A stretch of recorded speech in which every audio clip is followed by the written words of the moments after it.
Bill Rabinowitz to the left. Jeremiah, what's the comment on two things? One, Julian's performance, but also the touchdown on the tip ball. How did you react to that? And what did you see on that play?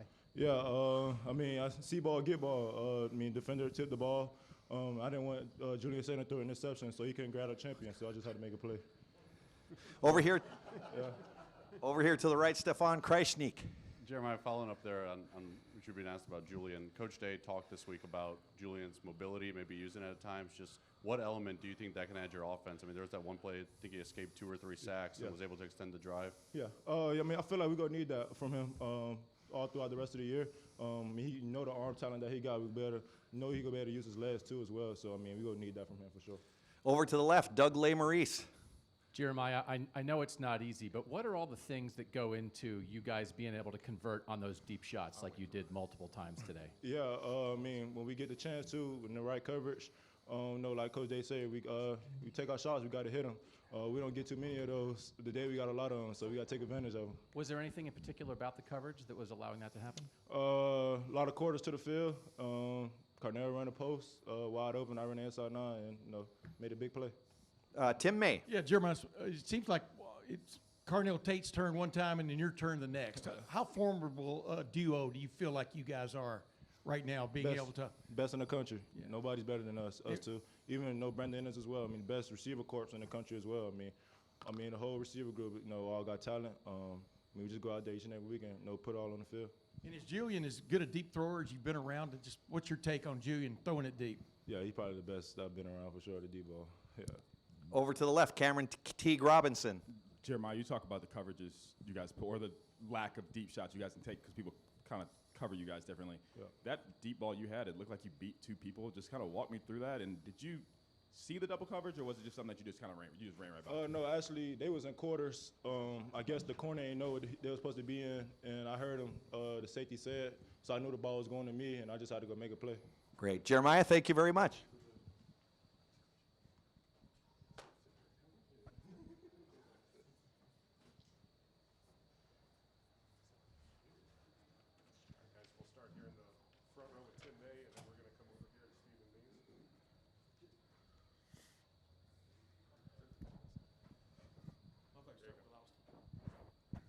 Ryan, how would you sum up today? I mean, obviously, you take one play away from the first half, and it's about as dominant a performance as you could expect. I mean, what's your take? Well, I think it's a great example for everybody that when you turn the ball over, especially down there, you put yourself at risk. I mean, all the work that gets put in, can be all for naught if we don't take care of the football. So it's a lesson learned. We came in at halftime. We were up by 3. You would have thought we were down by 21, but I thought we responded well, and that's the thing is when you come out in the second half, you have to learn from the first half, but you can't dwell on it. And so we knew how important that first drive was. We were aggressive, and I thought some of Julian's deep balls were just excellent in this game, and saw how they were playing us in the first half. Felt like we had a chance to get behind them, and so we called those plays, and Julian and the receivers did a great job. Jeremiah, Carnell, and then it was good to see obviously us finish the game with some runs. Got physical, so that was good as well. But the defense was excellent. Really stepped up. I know there was a couple third downs early on that were frustrating, but I thought Matt, changed it up a little bit, and then the guys played, really physical, got to the quarterback, changed up the looks in the back end. So very good team win. Go over here to Steven and then to Austin. Ryan, are you happy with what you got from your interior offensive line, both in the run game and pass protection today? Man, I'll have to watch it all, but, that is the good thing. We get to watch the iPad. I thought there was some plays that, when you're playing against a team like Penn State who has a lot of talent, you're going to have some plays that aren't perfect. But I thought the strain and protect. When you're pushing the ball down the field like we are, the first big play to Carnell, the one to Jeremiah, the other one to Carnell. I mean, those are probably 3.5 second plus plays. There's a lot of strain on those plays. So I thought that was well done. It was good to see us finish late in the game. I thought we really fit some runs up late and were physical late. That was good. Sometimes the run game takes a little time. So was it perfect? No, but I thought the guys played hard, and there was a lot of good play in there. Go to Austin. Then we're going to come over to the left to Rob Aller. Ryan, I felt like there were a number of maybe some new wrinkles offensively. How much of that is now being 2 months into the season with that body of work, and is any part of it having some familiarity with the other coordinator? Well, we wanted to change up the looks and the personnel groupings and just try not to be not predictable. I think that's probably something that for us, we try not to be predictable, but that's not really the right word to use. We just wanted to change up the groupings and just make the defense a little bit uncomfortable and not being able to anticipate maybe what they were getting, if that's the best way to put it. But we certainly weren't going to re-engineer our offense based on the team that we were going against. So I felt like we did that. We found ourselves in some different formations, and then we shifted and moved it around so that they couldn't really nail us down. And then we identified what the game plan was, and I thought we really attacked them in the second half. Go over to the left to Rob, and then to Pat Forty. Yeah, Ryan, you got Haskins, Stroud, last year with Will, you've got Fields. You're just stacking talent at the quarterback position. How proud are you of the development of what's going on there? This was never a QBU until you arrived, really. Well, it comes down to everybody involved. I think, it starts with Hart as the coordinator, then it goes down to Billy as the position coach, and everybody involved with it. And then it goes to Julian and the guys who play the position. And Julian's, really getting more and more confidence every day. He works at it.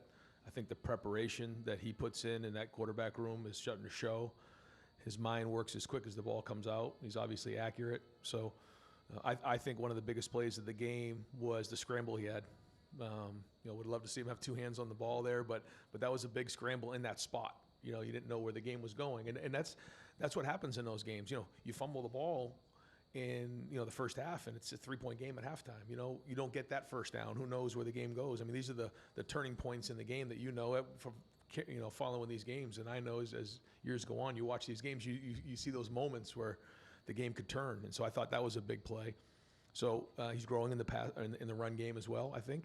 But to answer your question, yeah, I believe that when you come as a position coach, it should be that position you. That's what I think. And I felt like that when I first got here. And it's great to see, the quarterbacks continue to believe in what we're doing. I don't know. I shouldn't say I don't know what else is out there. I've watched them from afar. I think there's some really good quarterbacks across the country this year. There's a lot of good quarterbacks in the conference. And so, it'll be told when the season's over. I think it's easy to be at whenever week 8, week 9, week 10, and try to make, proclamations on where guys are. I think we have to see, what the season, holds for us and the progress that's made, and then we go from there. And I think even when you look at, the Heisman Trophy, it's sort of after the season's over, and there's still a whole bunch of football to be played afterwards. So I think that's unique, but that's the tradition. But I do think that if Julian continues to play the way that he's playing, he deserves to be in the conversation at the very least. Go to Pat and then to Doug Lamarice. Robbie stole my question there. But, all right, I'll ask you just about Julian's unflappable demeanor. And even on that scramble, he looked like he was unhurried about, reading and reacting to that. Just how much maybe that demeanor helps him be as good as he is. Well, that's something that's very hard to teach. When you can feel the rush and not have your eyes on it, your eyes can be down the field. You can anticipate what's happening, and the ball comes out. Man, I'd like to tell you that we coach that, but we don't. He has that feel, and that's something that makes quarterback special. He has that trait. Good. Yeah. Pass that mic over to Doug. Thank you. Ryan, you said it felt like you were down 21 at the half. Why did it feel that way? Did you want it to feel that way? I just think that we felt like, we were playing well in certain areas, but it just, they got a couple first downs on us. We fumbled, they scored, and it was a little frustrating. And I think, we want to be in at halftime. In that moment, we wanted to be at least winning by 10, and then to turn around and only be up 3, it was like, you got to be kidding me. because, you know, at that point, you know, we felt like we were getting the ball to start the second half. We were going to be somewhat aggressive, but not reckless. We wanted to end with the ball or points. And for us to fumble in the first play was very frustrating. So that's really what led to that, probably. Come over here to the right to Spencer. Ryan, with what you were saying on Tuesday about this kind of being a little bit more like the NFL and coaching is a business anyway, but you know, did you sense that your players had a little bit of extra motivation this week on the defensive side? And then can you kind of sense the way that they were feeling throughout this game about, you know, who's not calling defensive plays for you anymore? Honestly, no. I didn't feel any of that. Maybe, I guess, when the season started and when I was looking ahead, I thought maybe that would come into play, but it just didn't. I don't think any of our coaches or players were distracted by that. Go over here to Dylan and then over to the right to Bill. Ryan, when you talk about stacking bricks in a season and building that foundation, to come through a bye week like this, have a team that maybe was down record-wise, but you talked about all week, but still plenty talented, for them to take this serious and to perform like this, where does that rank in terms of like good signs for a team's culture building? Well, we constantly talk about being consistent week in and week out. It doesn't matter who the opponent is. And I thought this was a good example of, you know, really not testing the theory out, but seeing, you know, where our team was in this area because, you know, if you have a young team where, you know, you play to your opponent, you obviously put yourself at risk. And so how do you perceive a team that's, you know, lost a few games in a row, you know, and going through some difficult times? Well, these guys still have a lot of NFL players on the team, and we knew it was going to be a challenge. So, again, it just went back to us and our preparation and how hard we play.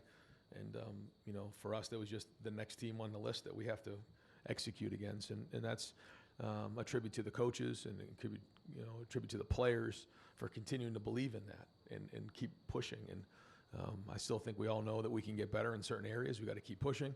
And so we have to master the routine, and that's getting rest tonight, come back tomorrow, address the issues, and then it's on to Purdue. And last question to Bill in the front. You said it felt like you were down 21 at halftime. What was your message to the team at that point? Well, I said kind of what I tell you guys. You're either winning, losing, or you're tied at halftime. And we have to identify what went on in the first half and, you know, say it all the time. All the work that gets put in, if we turn the ball over, your whole season can be ruined. So I don't want to just dwell on that one turnover. I feel like I'm talking about it a lot. But we just, you know, won 38-14 against Penn State. So if you said that to me about 2 months ago, I don't think I'd be talking about one fumble that we had. But I'd rather be talking about. And by the way, when I said that about Julian Sayin, I also feel like Carnell and Jeremiah. You know, again, if there's two better wide receivers in the country, I'd like to see them. You know, and they deserve to be up for a lot of awards too as we're getting towards the end of the season because it's not about individual recognition around here, but I know a lot of people, you know, support their players. I want to make sure that I'm supporting my guys because, you know, they're great players. And then we also have a bunch of guys on defense doing the same thing. So, but this is not about individuals, it's about the team. And that's something that's been a mantra to our team all season long. And so the message at halftime, was that, you know, if we take care of the football, we're going to win the game. If we turn the ball over some more, we're going to be in this game in the fourth quarter. So that was the first thing. The second thing was that, you know, we needed to have a great drive to come out in the third quarter, and that great teams win in the second half. And that was really it. And I do want to say before we're done, again, how great the crowd was. I thought the crowd was in the stadium early. They were rocking early. They just, you know, this season, I think Ross has done a great job with the game day atmosphere, and I feel like everybody understands when they have the ball how to be loud, and just they're playing off the players, and when the players need the crowd's there. It gives our guys energy, and I could feel it in the second half, and so I just want to thank the crowd, because at the Skull Session we say, you know, the band's got to do their job, the fans got to do their job, and we got to do our job, and I thought and everybody did today for a great win, so thank you. Yep. Coach, thank you very much. We'll bring Julian to the front, and then Caleb Downs looks like he's headed to the back there. And then we will start here in the, where is the microphone? Microphone anywhere. Yeah, front row, Joey Kaufman, go ahead. Julian, on those deep balls to Jeremiah and Carnell, what went into those? Were you able to have a day where you complete 3 balls over 40-plus yards? Yeah, a lot of practice going into the week. We practice those a lot, and I think Coach Hartline and Coach Fessler and Coach Day, we do a great job of, you know, preaching that in practice, and then they make great adjustments, and we were able to bring them in and ran great routes to get behind them, and we had a great scheme because we were able to get a flat-footed safety and have Carnell and Jeremiah run right by him. Rob Aller? Yeah, Julian, how much is the recent history of Ohio State and quarterbacks influence your decision to come here in terms of development, in terms of knowing whether it's a Fields or a Stroud? Did that play in at all? Definitely. When you see guys like Justin Fields and C.J. Stroud throwing to guys like Garrett Wilson and Olave, when I was growing up watching it, it definitely influenced me because of the quarterback development that's here with Coach Day, and then the receivers that we have here are able to just make plays whenever the ball's in the air. Go over here to Steven and then to Ari.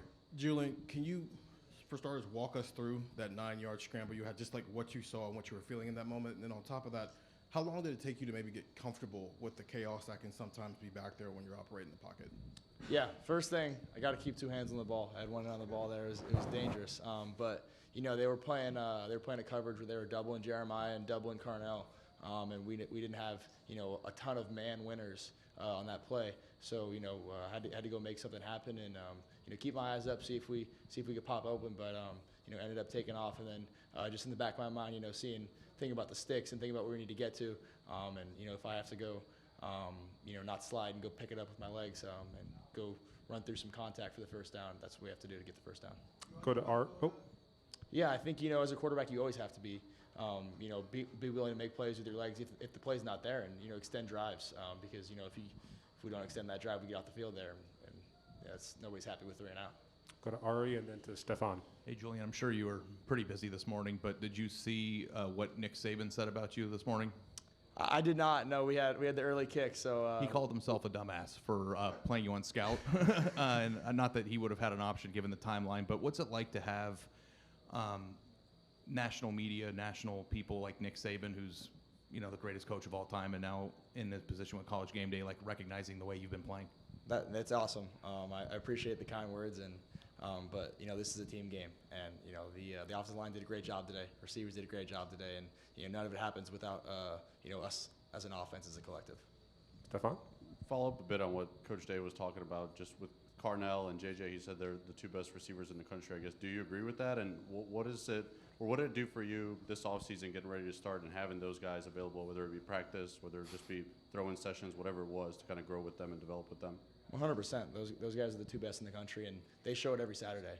I see it in practice on Tuesdays and Wednesdays when they go make plays against the best defense in the country. So I think it shows up within our week, and then it shows up on Saturdays. And those guys do such a great job of putting in the hard work in the off season and being leaders within the team, and being leaders in the weight room. So I think it just all their hard work is showing up on Saturdays when they're able to make those great plays. Go over here to the left to Bill and then to Jeff Gilbert.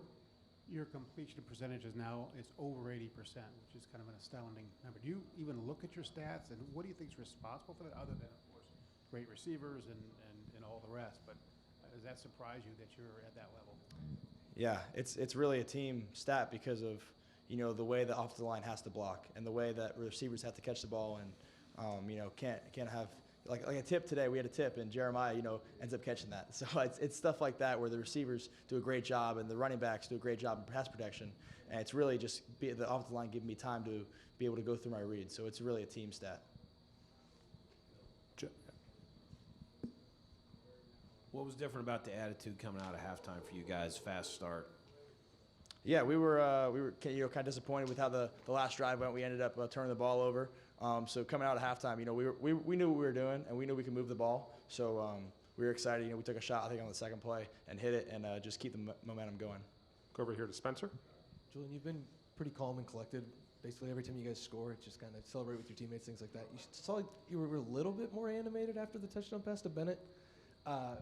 What went into that, and what does it mean to get a guy like Bennett, or last time you guys played with Brandon, a touchdown when you can always get it to 17-4, but those guys also work pretty hard? Yeah, I mean, a guy like Bennett, he's someone who does a lot of the dirty work for our offense and was able to, if we're running power and he kicks out a defensive end, to see him get in the end zone, it's a great job. And we practiced that play, and it rarely goes to him. And I think I hit it once in practice and was pretty fired up when we hit it. And my first touchdown pass ever in my career when I was a freshman was to Bennett. So it's awesome to see plays like that happen, and it's just had me fired up. We'll do two more. We'll go to Doug and then over here to the right to Tim. Doug, go ahead. Julian, just to double check from a football standpoint, could you just throw the ball 50 yards down the field on every play if you wanted to? Definitely not. Definitely not. We definitely have to be strategic, and I think our coaches did a great job of, when we're calling the shots, we got some good looks into it today, and if it's not there, we got to check the ball down, and when we check it down, our receivers do a great job of catching and knifing. But do you kind of know that when the opportunity's there, like it's in the holster, it's ready when the opportunity presents itself with those deep shots? Yes, definitely. We want to be aggressive. We don't want to be reckless, but we want to be aggressive, and if we get one-on-one with our receivers, we think we have a good chance of them making a play. All right, we'll wrap it up with Tim May. Yeah, does it hurt you deep down in your gut when you have to throw a ball away, which you haven't done very much? You understand what I'm saying? That was one of those shots, But and then number two, what's it like to have two guys like that capable of taking the top off of defense? It seems like at almost any moment. Yeah, throwing the ball away. Still trying to improve, and I keep understanding staying on schedule, because that was a key point for us in this game, is stay on track and keep moving the sticks. And then number two, sorry, what'd you say?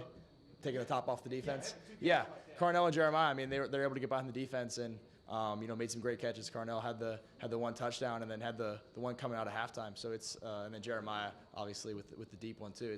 It's awesome to see because of how much practice we do throughout the week to practice those plays. All right, Julian, thank you. Thank Appreciate you. it.